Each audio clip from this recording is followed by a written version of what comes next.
Because inside of Eden, where he set man, God's initial intent was not for lack. His initial intent was for prosperity and posterity and for provision. But because of the perversion of having the ability to know evil, which is lack, that is how they got kicked out of the garden of provision and got placed into a position where the earth would not yield her strength to them any longer. And this is how lack and sin has entered into the world. They didn't have need for money. There was no debt. Debt is an initial intent of a loss of self-control. But they knew good, and they decided to trade good for something unbalanced, to know something that is evil. So we all know the story, how it ends. You know, God is walking in the cool of the day.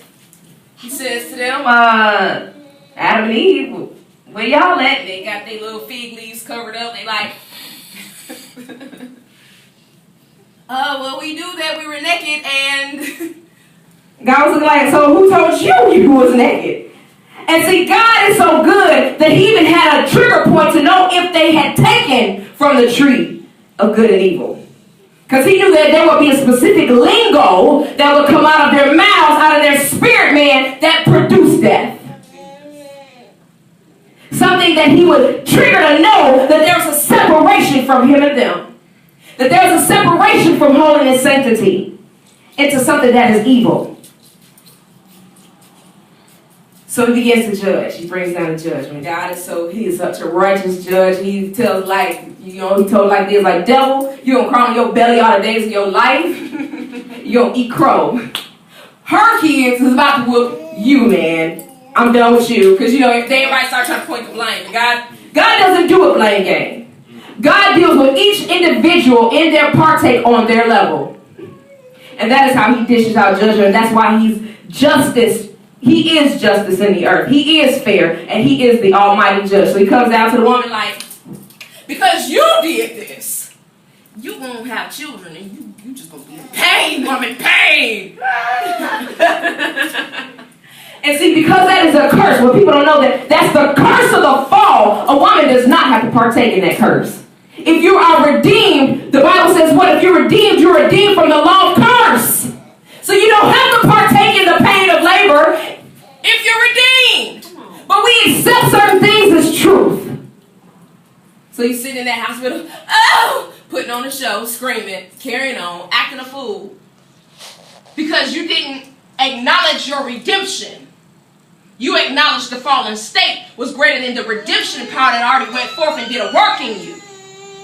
See, this thing is all about relationship. Because even children having babies is an issue of relationship. It's an issue with legacy. It has to do with what? Making sure that God has created and formed inside of your kids to make another Jesus in another generation to come. Now he goes and deal with a man like Adam. See, I told you. But because you've done this, you don't work by the sweat of your brow all the days of your life. The earth is not going to lend her strength to you any longer. And then what happened? He kicked him out of Eden. Now, the issue, even with men, the earth, the part of the curse is that it won't lend its strength. You're jobless. You just never seem to have enough. I'm going to take care of this family. Oh, everything's falling apart. My account is in the negative. Oh, God, I feel the weight of the world. You sit and listen to a man, and it just sounds like the weight of all the planets inside of our solar system has been set on their shoulders, and they're getting weighed down and boggled down. That is not how God intended it to be. God intended that he would be the provision, he would be the prosperity, he would be the posterity, and he'd be the peace. All the man got to do is just go and work. And sometimes he don't even have to go and work. He needs to go and dream. Because in a state of worship and relationship, let's think about Adam for a moment. The Bible says in the second chapter, verse 22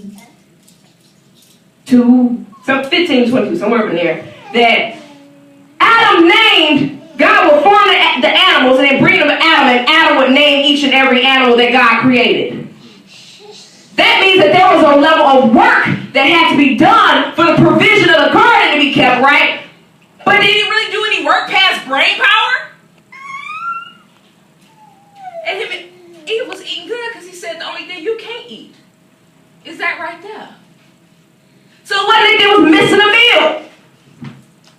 They could have had everything inside of that garden. Anything they wanted, God would have gave it to them. Even if they would have went and said, Jesus. I think I would have experienced that. Do you think he would have upheld any good thing from any man that believes righteously?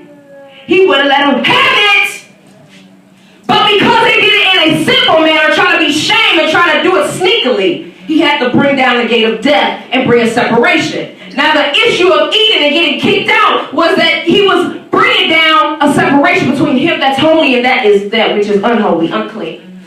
He's bringing a death in relationship. He's bringing a death to provision. He's bringing a death to peace. Because, I mean, for real, woman, Jesus, my oldest and my youngest child, I remember being in the hospital overnight, 2 blocks down the road. And each instance, there was a female that was hollering, screaming, crying, cussing every time a little thing hit. Now, mine's with her. Now, with him, it was just like, do, do, do, do, do. And they're like, how you doing? Oh, I'm all right, blah, blah, blah. Is this all it is? I just feel constipated, blah, blah. The girl, with Josiah, the girl, her stuff was off the Richter. I was like, dang, man, she going in, man. That baby coming, man. But because she was screaming and carrying on, they refused to give her the epidural. They walked in and said, because you calm, we doing you first. They said, because we have to hold her down. She can't be doing all that fidgeting and screaming. You want this? I was like, oh, yeah. Yeah, I want my epidural. All right, thank you very much. My legs is numb. I'll see y'all in a few hours,